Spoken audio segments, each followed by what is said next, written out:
Okay, welcome back to members of 121 Community Church in Grapevine, Texas, and our ongoing study in Paul and the Faithfulness of God by N.T. Wright. We're going to look at our recall triad on the first lesson in part 3 on Paul's new monotheism, because we had a lot of content there, and it's going to encapsulate pages 619 to 645. Let's begin by looking at block 1. We look at the reflective praxis in the midst of suffering. We begin with zelotes. Initially, Saul, as a Pharisee, was awaiting the return of God's doxa glory, and he possessed a zelotes zeal that was an apocalyptic expectation for the Messiah as the liberator over Roman oppression.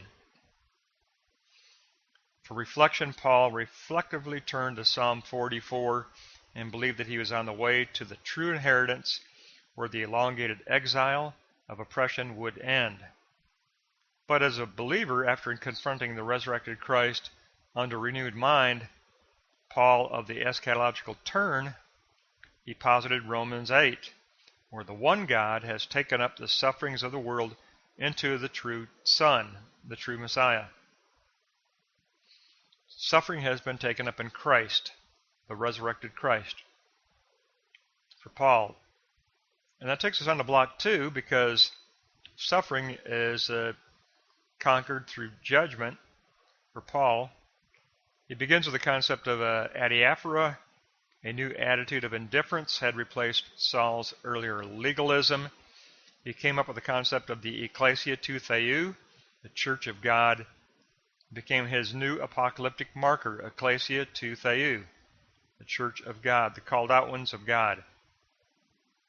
For reflection, he reflected back to Psalm 8, where the dominion of the Messiah is promised and where the creation will be put to right. And then he, as a believer in Romans 11, posited the notion that all things are destined for the eschaton of God's doxa glory. All is destined for the eschaton of doxa glory. So if you look at block 3, suffering and judgment both lead to the reflective praxis of being known by God. That's the conclusive concept that Paul creates. And he begins with uk dunamai charizo, that nothing is able to separate us from Christ's sustaining protection. And then for reflection, Paul reflected back on Isaiah 40 and Zechariah 14, where it is promised that God's kingdom will be set up on earth by the one Lord. And as a believer, after Damascus, his renewed mind posited the concept of in the Messiah.